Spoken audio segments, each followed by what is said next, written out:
오늘은 예레미야서 26장 말씀을 중심으로 해서 참된 제자의 책임이 뭐냐 하는 제목의 말씀을 나누도록 하겠습니다. 저는 TV를 시청할 시간이 별로 없습니다. 보면 보고 말면 말고 그런 거지 뭘 시간을 정해놓고 보는 그런 건 없습니다. 그런데 가끔 TV를 보면 눈에 띄는 프로그램이 있습니다. 제 눈에 띄는 프로그램 중에 하나가 우리 아이가 변했어요 하는 프로그램이에요. 여러분 보셨습니까? 거기 보면 참 대책 안 서는 애들 나옵니다. 떼쓰고 울고 제멋대로 하고 가게 가서 물건 막 움켜쥐고 뭐 시도 때도 없이 밥 달라 하고 별 아이들이 다 나오는데, 그런데 그런 아이들이요, 아동심리 전문가가 조언을 해주고 부모가 한 몇 주만 딱 제대로 교육시키게 되면 완전히 변하는 아이가 되는 겁니다. 완전히 변해요. 그래서 고분고분해지고 부모의 뜻에 순종하고 훌륭한 아이로 변하는 그런 프로그램이었습니다. 참 아이들이 저런 아이도 저렇게 변할 수 있구나 하는 것을 느끼게 됩니다. 아동심리 전문가들은 이 과정에서 때로는 엄하게도 하고 때로는 격려도 하고 당근도 주고 채찍도 때리고 다양한 방법을 동원해 가면서 아이의 의지를 변화시키는 것입니다. 하나님이 유다 백성들을 다루시는 방법도 이와 비슷합니다. 유다 백성들의 의지는 대단히 완악했습니다. 그런데 이 완악한 의지를 가진 유다 백성들에게 하나님은 선지자를 통해서 하나님의 뜻을 보여주십니다. 하나님의 뜻을 보여주시고 불순종하면 하나님의 특수 교육이 시작이 되는 것입니다. 그래서 우리가 예레미야서는 하나님이 유다 백성들을 교육시킨 특수 교육 과정이다, 이렇게 말할 수가 있겠습니다. 오늘 본문 예레미야서 26장의 내용이 기록된 시점이 언제냐? 1절이죠. 유다 왕 요시야의 아들 여호야김의 주기 초에 여호와께로서 이 말씀이 임하니라 그랬습니다. 그러니까 여호야김 그 아버지는 요시야고, 요시야는 훌륭한 왕이었습니다마는 여호야김 그 아들은 대단히 사악한 왕이었습니다. 예레미야 26장 오늘 본문의 뒷부분에 가보면 20절로 23절에 또 다른 선지자 우리야라고 하는 사람이 예레미야와 동일한 메시지를 증거했습니다. 그러니까 이 사람을 죽이려고 애국까지 쫓아가서 잡아다가 죽인 사람이 여호야김입니다. 선지자 죽이기를 두려워하지 아니했습니다. 또 예레미야 36장을 보게 되면 예레미야의 예언들이 기록된 두루마리를 작은 칼로 조각조각 잘라서 불 속에 던져버린 인물이 바로 여호야김이었습니다. 그런데 이 여호야김 왕의 주기초라, 주전 609년입니다. 여러분 우리가 아시다시피 정권이 바뀌게 되면 전임자 시절에 잘 나가던 사람들도 줄줄이 감옥에 가는 거 보지 않습니까? 매번 되풀이 됩니다. 그런데요, 그러니까 이 정권이 바뀌는 주기초는 요것이 서슬이 10%는 때요. 이때는 말 한마디라도 잘못하면 감옥 가고 하니까 사람들이 다 몸살이는 그런 때였습니다. 그런데 이 예레미야는 아니 어쩌자고 그런 시절에 하나님의 메시지를, 그것도 심판의 메시지를 가감없이 증거하느냐 이거예요. 거기 예레미야가 증거한 메시지는 6절입니다. 6절을 읽어보시죠. 시작. 내가 이 집을 실로같이 되게 하고 이 성으로 세계 열방의 저주거리가 되게 하리라 하셨다 하라 그랬습니다. 여러분 이 실로라고 하는 동네는 이스라엘 백성들이 가나안 땅에 들어온 이후에 성막을 세워둔 종교의 중심지였습니다. 그런데 엘리 제사장 집안이 엘리의 두 아들 홈니와 비느하스라고 하는 자가 못된 짓을 자행을 했습니다. 그러니까 백성들이 여호와께 제물을 드리려 오면 제물을 삶는 동안에 갈고리 가지고 제물을 콱 깨어 가지고는 자기 마음에 드는 고기 끌어내서 하나님께 드릴 걸 자기들이 먹고 이 짓을 했어요. 그리고 성막에서 수종드는 여인이 있으면 다 자기 거고 이런 못된 짓을 했습니다. 그래서 하나님이 블레셋이라는 나라를 일으켜서 이스라엘의 서쪽 해안에 있는 블레셋을 일으켜 전쟁이 나게 한 것입니다. 전쟁 나가지고 전쟁을 해보니 하나님이 징계하시는 하는 전쟁에 이길 수가 없죠.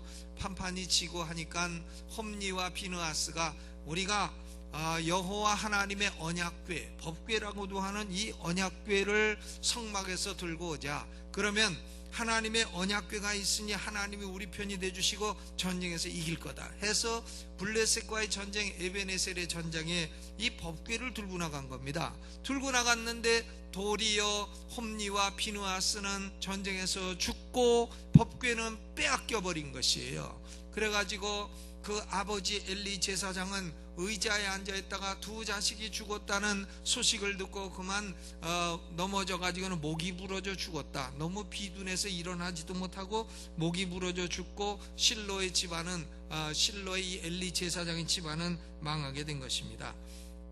실로라고 하는 곳은 이처럼 이스라엘 백성들이 가나안에 들어온 이후에 100여 년 동안 종교의 중심지였습니다만은 죄로 인해서 완전히 망한 것이었습니다. 법궤가 있었음에도 불구하고 완전히 망해버렸습니다. 이 법궤는 다시는 실로로 돌아오지 아니했습니다. 7개월 동안 블레셋에 있었습니다. 그런데 법궤를 블레셋 사람들이, 이방인들이 갖고 있다 보니까 몸에 온갖 독종이 나고 피부병이 생기고 견디다 못해서 블레셋 사람들이 결국은 벳세메스로 돌려보냈습니다. 벳세메스 사람들이 그 법궤를 손으로 짚고 하나님의 법을 어기다가 결국은 이 법궤는 벳세메스에 있지 못하고 기럇 여아림으로 옮겨진 것을 우리는 성경을 통해 알 수 있습니다. 이처럼 예레미야는 예루살렘에 아무리 하나님의 성전이 서 있고 법궤가 있다 할지라도 성막이 있고 법궤가 있었던 실로가 망한 것처럼 예루살렘이요 그대도 망할 것이다. 이런 예언을 하는 겁니다. 그것도 여호야김 왕 주기 초에 정권이 바뀐 첫 해에 이런 메시지를 가감없이 증거했다는 겁니다. 예레미야는 어쩌자고 그랬느냐? 죽으려고 그랬느냐? 예, 죽으려고 그런 거죠. 그러니까 제사장들 선지자들이 다 그걸 죽고 이자는 죽어야 마땅하다 하고 죽이려 했던 것입니다. 예레미야는 죽어도 어쩔 수 없다, 나는 이 메시지를 증거해야 되겠다 하고 한 것입니다. 왜냐하면 그 메시지를 증거하는 것이 하나님의 뜻이었기 때문에 그렇습니다.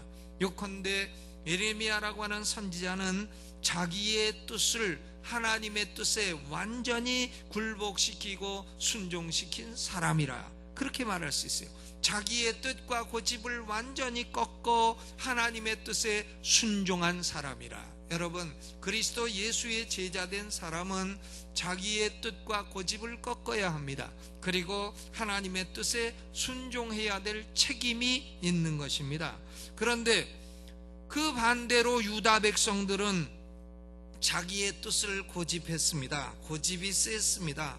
완악한 의지를 갖고 있었습니다. 하나님의 뜻에 전혀 순종하려 하지 아니했습니다. 그러므로 하나님이 유다 백성들에게 특수교육을 시작한 것입니다. 삼청교육대 교육을 시작하신 것이다, 그런 말이죠. 유다 백성들은 하나님의 은혜를 받아 구원받은 하나님의 백성 교회를 예표하는 사람들입니다. 그러나 그들도 하나님의 은혜로 변화되기 전에는 죄악된 모든 인간들과 조금도 다를 바가 없습니다. 그들의 의지는 완악한 의지였습니다. 오늘 본문 26장 4절로 5절을 같이 읽어보시죠. 소리내서 읽습니다. 시작. 너는 그들에게 이르기를 여호와의 말씀에 너희가 나를 청종치 아니하며 내가 너희 앞에 둔 내 법을 행치 아니하며 내가 너희에게 보내고 부지런히 보낸 나의 종 선지자의 말을 이미 듣지 아니하였거니와 너희가 만일 다시 듣지 아니하면, 그랬습니다. 이 유다 백성들은요, 의지가 고집이 셌어요. 완고하고 완악했습니다. 하나님의 법을 순종치 않겠다, 하나님이 말씀하셔도 듣지 않겠다, 악한 길에서 떠나지 않겠다, 이들이 하는 말은 싫어요, 안 해요, 못해요, 못해 신앙, 못해요. 이것이 그들의 3대 대답이었습니다. 그들의 의지는 하나님께 반항하는 의지였어요. 반항적 의지를 갖고 있었고 그들의 의지는 언제나 악을 향해 있었습니다. 예레미야 13장 23절에도요 유명한 말씀이 기록되어 있습니다. 굿수인이 그 피부를 표범이 그 반점을 변할 수 있느뇨 할 수 있을진데 악에 익숙한 너희도 선을 행할 수 있으리라. 악에 익숙한 너희가 선을 행하려면 흑인이 피부가 변하는 일이 일어나면 너희도 그럴 수 있을 거다. 표범이 반점이 빠지는 일이 있다면 너희도 선을 행할 수 있으리라. 그러나 너희 의지는 언제나 악을 향해 있다는 말씀입니다. 예레미야 18장 12절에도 우리는 우리의 도모대로 행하며 우리는 각기 악한 마음에 강팍한 대로 행하리라. 말을 해도요 자기들이 악한 건 압니다. 악한 마음에 강팍한 대로 행하리라. 그 의지가 선하지 않습니다. 악을 향해 기울어져 있습니다. 그 의지는 하나님의 뜻과는 반대로 가는 그런 의지였습니다. 하나님은 바벨론에 항복하라 하셔도 그들은 바벨론에 대항합니다. 하나님의 뜻하고 반대로 갑니다. 하나님의 뜻은 예수 그리스도를 믿는 자를 구원하는 것이다. 이게 하나님의 뜻이에요. 여러분, 하늘과 땅 사이에 하나님의 뜻이 명백히 떠 있지 않습니까? 너희는 죄인이다. 너희 힘으로 천국 갈 수 없다. 내가 너희 죄값을 갚기 위해 내 독생자 예수를 보내어 대신 갚았다. 고로 예수를 믿어라. 그러면 천국 간다. 이게 하늘과 땅 사이에 기록된 게 안 보이십니까?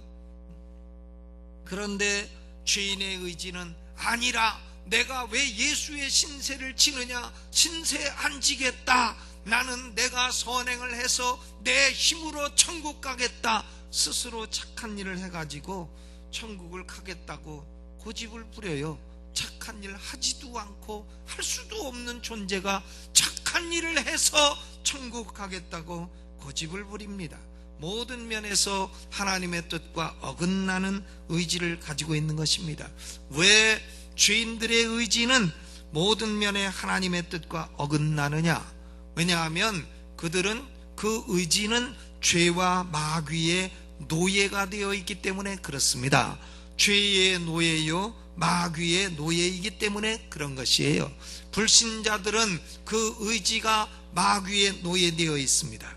여러분, 위대한 종교가인 마르틴 루터가 16세기 초에 기록한 책이 있습니다. 그게 뭐냐면 노예 의지론이라는 책이에요. Bondage of the Will.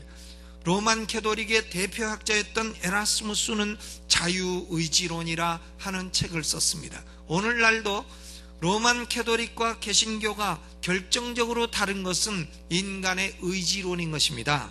로만 캐토릭은 인간의 의지는 자유스럽고 능력이 있어 자기 스스로 선행을 하여 스스로 업적을 쌓아서 그 업적으로 천국에 들어갈 수 있다고 가르치는 거예요. 업적이 모자란 사람은 천국은 못 가고 연옥 간다고 가르치는 것입니다. 그러나 루터 이후의 개신교는 그런 가르침을 가르치지 않습니다. 인간의 의지는 죄와 마귀에 노예되어 있고 스스로의 의지의 능력으로는 선을 행할 수 없다는 것을 가르치는 것이에요.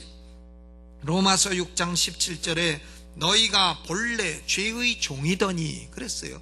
우리는 본래 하나님의 은혜를 받아 예수 믿기 전에는 죄의 노예였습니다.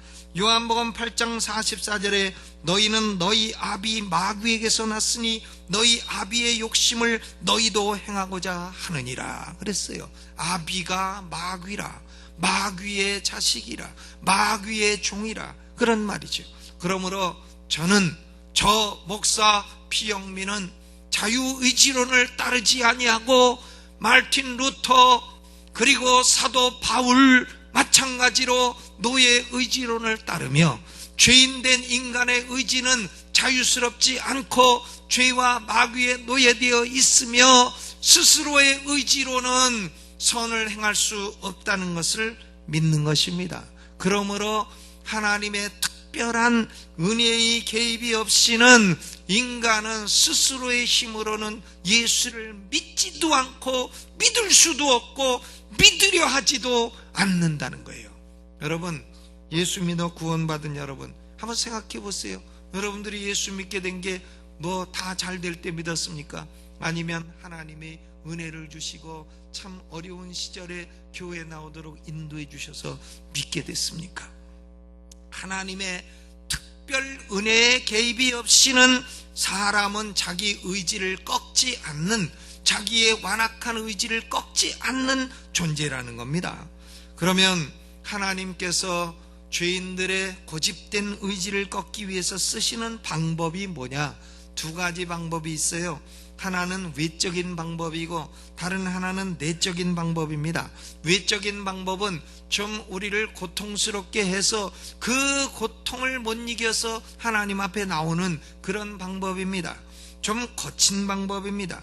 고통의 섭리라, 이렇게 어려운 말을 씁니다만은 사실은 좀 우리를 괴롭게 해서 괴로움을 견디다 못해 하나님 앞에 나오게 하는 것입니다. 유다 백성들도 바벨론 포로 생활이라고 하는 고통스러운 과정을 겪음으로 말미암아 그들의 고집된 의지가 꺾인 것입니다. 이 방법이 아니고서는 그들은 악한 의지를 꺾으려 하지 아니했습니다. 예레미야 27장에 보면 하나님이 쓰신 외적인 방법을 바벨론 왕의 멍에라고 표현을 했습니다. 멍에. 여러분, 고집된 황소를 가지고요 어떻게 농사했습니까? 농부가, 약한 농부가 동으로 가라면 동으로 가고, 우로 가라면 우로 가고, 좌로 가라면 좌로 가고, 정지하라면 정지하고, 황소가 어떻게 그렇게 합니까? 그것은요 황소의 목에 멍에가 매어 있기 때문에 그렇습니다. 고집된 황소는 목에 멍에를 맵니다. 처음에는 멍에가 익숙지 않아서 반항을 하지만 반항해봐야 소용없습니다. 자기 목만 부러지지, 자기만 아프지 소용이 없어요. 반항을 해도 결국은 자기만 아프고 괴로우니 견딜 수 없어서 결국 순종하게 되는 것입니다. 여러분, 이런 멍에를 목에 메고 오늘 하나님 앞에 나오신 분은 안 계십니까? 그 멍에가 곧 하나님의 은혜인 것입니다. 더 반항하지 마시고 고집된 의지를 꺾으시고 하나님의 뜻에 순종하시기를 주님의 이름으로 축원합니다. 예레미야 27장 12절에 이렇게 기록되어 있어요. 내가 이 모든 말씀대로 유다왕 시드기야에게 고하여 가로되 왕과 백성은 목으로 바벨론 왕의 멍에를 메고 그와 그 백성을 섬기소서. 그리하면 살리다. 왕과 백성은 목으로 멍에를 메시라고요. 그러면 살 것이라 한 것입니다. 멍에를 메더라도 고집된 의지를 꺾는 것만이 살 길이라는 그런 말씀인 것입니다. 예레미야 애가 3장 27절에 이렇게 기록되어 있어요. 사람이 젊었을 때에 멍에를 메는 것이 좋다. 젊었을 때에 멍에를 메는 게 좋다. 젊을 때에 하나님의 멍에를 메고 고집된 의지를 꺾고 하나님의 뜻에 순종하여 사는 게 좋다는 겁니다. 어떤 분들은 평생을 제멋대로 살라 그래. 막 고집대로 자기가 하고 싶으면 딱 하고, 그리고 죽기 5초 전에 너 5초 후에 죽는다 그러면 그때 아버지 나 예수 믿습니다 그렇게 하겠다는 거예요. 그러니까 죽기 5초 전에 멍에를 메겠다. 아니죠. 그렇게 되는 게 아닙니다. 그게 좋은 게 아니라는 거예요. 젊을 때 멍에를 메고 자기 고집을 꺾고 하나님의 뜻에 순종하여 사는 것이 복된 인생인 줄로 믿으시기를 주님의 이름으로 축원합니다. 제가 신학교 교수도 오래 했습니다마는 신학교 보면 젊을 때 와서 신학 공부하고 젊을 때 순종하는 게 좋은 겁니다. 다 인생 살다가 이제 은퇴하고 명퇴하고 와가지고 60 넘어가지고 신학 공부하고 숙제해오라 그러면 봐주세요 이래가지고서는 학점 어떻게 따갖고 그래서 목사 안수 68세 받아갖고 한다. 뭐 그것도 좋은 일은 좋은 일입니다만은, 그러나 젊을 때 하는 것만 못한 것입니다. 젊을 때 멍에를 매는 게 좋다. 예수 믿어도 한 살이라도 젊을 때 믿는 게 좋은 줄로 믿으시기를 주님의 이름으로 축원합니다. 하나님은 멍에를 매갖고 우리를 예수께로 이끌어 오십니다. 근데 내적인 방법도 쓰시죠. 성령님이 우리 영혼 안에서 역사하시는 것입니다. 성령이 우리 안에서요, 우리의 완악한 고집을 딱 꺾고 부드러운 마음을 주어 하나님의 뜻에 순종하게 하시는 것입니다. 에스겔서 11장 19절로 20절에 이런 말씀이 있습니다. 내가 그들에게 일치한 마음을 주고 그 속에 새 신을 주며 그 몸에서 굳은 마음을 제하고 부드러운 마음을 주어서 내 율례를 조치며 내 규례를 지켜 행하게 하리니 그들은 내 백성이 되고 나는 그들의 하나님이 되리라. 에스겔서 36장 26절로 28절에도 동일한 내용이 기록되어 있는 것입니다. 그러니까 성령이 우리 안에서 역사하셔서 우리의 악하고 완고한 의지를 취하고 하나님께 순종하는 부드러운 의지로 바꾸어 주신다는 것입니다. 여러분, 못된 아이를요, 그 아이가 변했어요에 나오는 못된 아이를 그 악한 뜻대로 그냥 내버려 두세요. 그러면 어떻게 되겠는가? 그러면 나중에는 그 아이는 못 쓰는 아이가 됩니다. 고집대로 막 살고 고집대로 막 살다 장성을 해가지고 고집대로 살다가 결국은 가정생활도 파탄나고, 왜? 고집대로 살다가 마누라한테 찍혀갖고 결국 이혼당하고 어려움당하고, 그리고는 그 원망을 누구한테 하느냐? 부모한테 하는 거예요. 우리 부모님은 나를 어렸을 때 악한 습관을 그냥 놔두지 않고 왜 안 고쳐주셨는가 하면서 원망하고 결국은 멸망으로 가는 것입니다. 그러나 하나님은 당신이 영원전에 택하신 백성, 영원 창세전에 하나님이 사랑하신 백성, 은혜의 언약의 대상이 되는 백성들은 고집대로 사는 걸 그대로 놔두지 아니하시는 겁니다. 해서 멍에를 그 목에 씌워 교회로 데리고 나오게 하시는 거예요. 그리고는 속의 마음이 변하여 성령의 역사로 의지를 변화시켜 예수를 믿고 구원받게 하시는 것입니다. 여러분, 이것이 하나님의 택한 백성에게 주시는 은혜인 줄로 믿으시기를 주의 이름으로 축원합니다. 고린도후서 3장 17절에 주는 영이시니 주의 영이 계신 곳에는 자유함이 있느니라 그랬어요. 주님은 우리를 죄와 멸망으로부터, 마귀로부터, 지옥으로부터 자유를 주시기 위해서 멍에로 이끄시고 성령으로 역사하신다는 말씀인 것입니다. 그러면 완악한 의지를 꺾기 위해서 바벨론 포로라고 하는 멍에를 맨 유다 백성들은 어떻게 해야 되느냐? 우리 목에 하나님의 멍에가 있다 할 때는 어떻게 해야 되느냐? 두 가지를 해야 됩니다. 첫째는 우선 하나님 앞에 잠잠한 것이에요. 삶의 고통이 임하고 내 영혼에 멍에가 왔다 하면 우선은 잠잠한 것입니다. 예레미야 애가 3장 28절에도 혼자 앉아서 잠잠할 것은 주께서 그것을 미우셨습니다. 잠잠하라는 거죠. 시편 46편 10절에도 이르시기를 너희는 가만히 있어 내가 하나님됨을 알지어다. 잠잠하라는 거예요. 삶의 고통이 와서 견딜 수 없고 하나님 앞에 나갈 수밖에 없다. 그때에 잠잠하라는 겁니다. 잠잠하라는 것은 무관심하고 무감각하라는 말이 아니라 불평하고 원망하고 요동하지 말라는 거예요. 여러분, 목에 멍에를 메고 막 흔들고 불평하고 요동하고 소리 지르면 목 부러집니다. 그것은 더 괴로운 것이에요. 그러므로 잠잠하라는 것이죠. 여러분, 삶의 고통이 오셨습니까? 경제적인 멍에, 육신적인 멍에, 정신적인 멍에, 가족적인 멍에가 오셨습니까? 불평도 마시고요, 원망도 마시고 또 걱정도 마세요. 걱정 마세요. 그것이 하나님의 역사인 것이라 그 말이에요. 다윗 왕이 여러 가지 자기 삶의 가정에 어려움을 겪었습니다. 자식 여럿이 죽었어요. 그나마 그것도 자식끼리 서로 죽이고 뭐 이런 고통을 겪었습니다. 그래도 다윗은 시편 39편 9절로 10절에 이렇게 말했습니다. 내가 잠잠하고 입을 열지 아니하오면 주께서 이를 행하신 연고니이다. 주의 징책을 내게서 옮기소서. 다윗 왕은 잠잠히 받았어요. 아론에게, 모세의 형인 아론에게 아들 넷이 있습니다.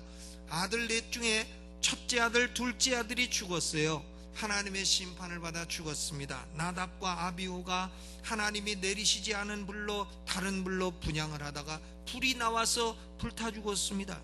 이 두 아들이 죽고 난 후에 아론은 레위기 10장 3절에 보면 아론이 잠잠하니 그랬습니다.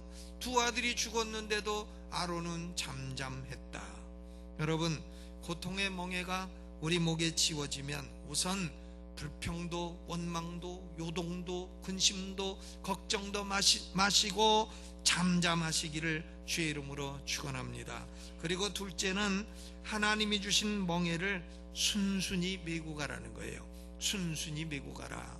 그러니까 예레미야보다 100년 먼저 동일한 메시지를 선포한 미가가 이렇게 말했어요. 미가서 6장 9절에 너희는 매를 순히 받고 그것을 정하신 자를 순종할지니라. 매를 맞을 때는 어떻게 맞아야 된다고요? 순히 맞아야 됩니다. 저는 중동고등학교를 나왔는데 우리 선생님들은 공부 못한다고 봉골레로 많이 때렸습니다. 봉골레. 근데 봉골레가요, 그거 맞을 때 잘 맞아야 됩니다. 선생님한테 선생님 정확하게 겨냥해서 히프를 정확히 때려주이소. 그래야지 공연이 막 몸을 뒤틀고 하다가 허리 같은 데 맞고 하면 그거 잘못하면 큰일 납니다. 그러니까 순히 맞아야 돼요. 그리고는 10대 때려도 몇 대 맞았냐 물어보면 한 대도 안 맞았습니다. 이렇게 대답을 해야 돼. 안 그러면 더 맞아. 그러니까 매는 어떻게 맞아야 되냐? 순히 맞아야 된다. 매를 순히 맞아라 그 말이죠. 하나님의 매는 아버지가 자식을 교정하는 매입니다. 그러니까 악에서 돌이키고, 지옥에서 돌이키고, 멸망에서 돌이키고, 악한 의지를 꺾고 하나님께 순종하여 살라고 하는 그런 사랑의 매인 것입니다. 이 사랑의 매는 잠잠하고 순순히 받아야 되는 겁니다. 왜냐하면 하나님이 전지전능하시고 지혜로우시기 때문에 우리가 유익하도록 매를 대시는 것이기 때문에 그렇습니다. 자식이 매 맞을 때 막 요동치고 더 울고 난리치고 그러면 더 맞아요. 아빠 깨끗이 맞을랍니다 하고 두세 대 딱 맞으면 한 두세 대 때리다가 때리는 사람 팔도 아프고 마음도 아프니까 그만 때리는 거죠.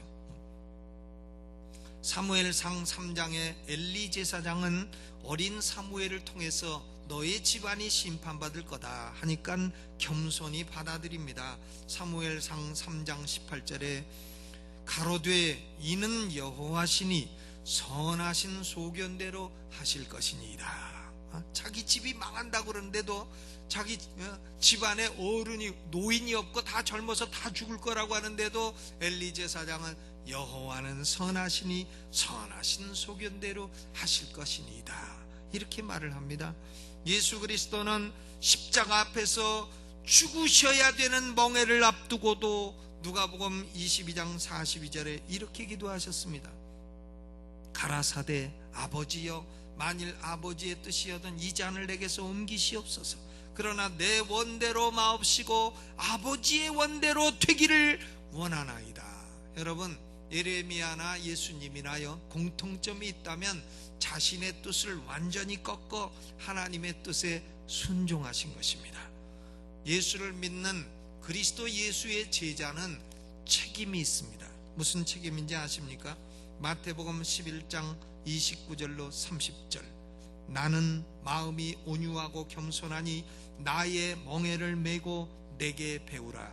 그러면 너희 마음이 쉼을 얻으리니 이는 내 멍에는 쉽고 내 짐은 가벼움이니라 그랬어요. 예수님이요 내게 배우는 사람들은 나의 멍에를 메이라. 예수님이 주시는 멍에를 메이라.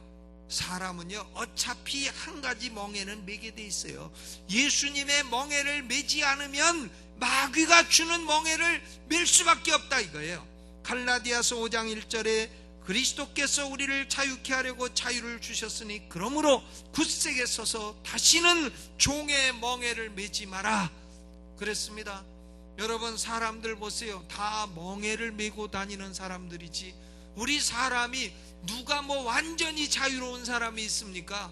완전히 나는 뭐 자유롭다, 나는 뭐든지 내 맘대로 다 된다, 나는 자유인이다 해봐야 무슨 저가 자유인이에요.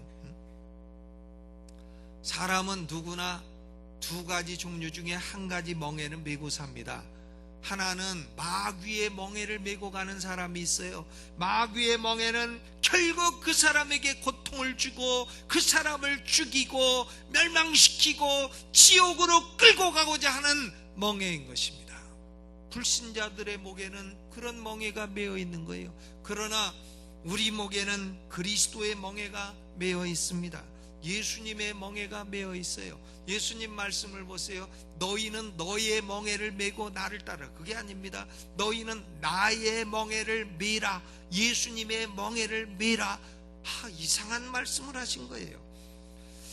근데 그것은요, 유대 나라의 농사를 보면 알 수 있습니다. 유대 나라에서 농사를 지을 때에는 어미소와 새끼소가 있습니다. 그 어미소의 몸에다가 멍에를 메는 거예요.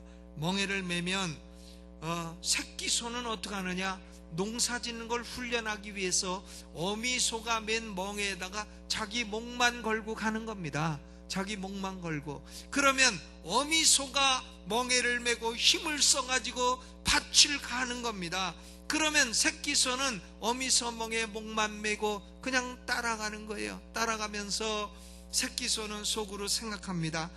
이 멍에라는 것이 쉽고 가벼운 거구나. 쉽고 가벼운 것이 멍에라는 것이구나.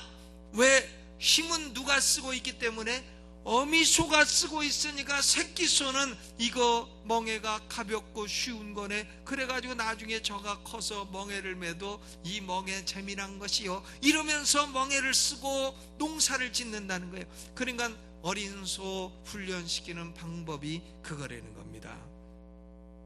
여러분, 왜 새끼소가 멍에는 쉽고 가볍다고 생각하겠어요? 그것은 진짜 멍에는 어미소가 메고 있기 때문에 그런 것입니다.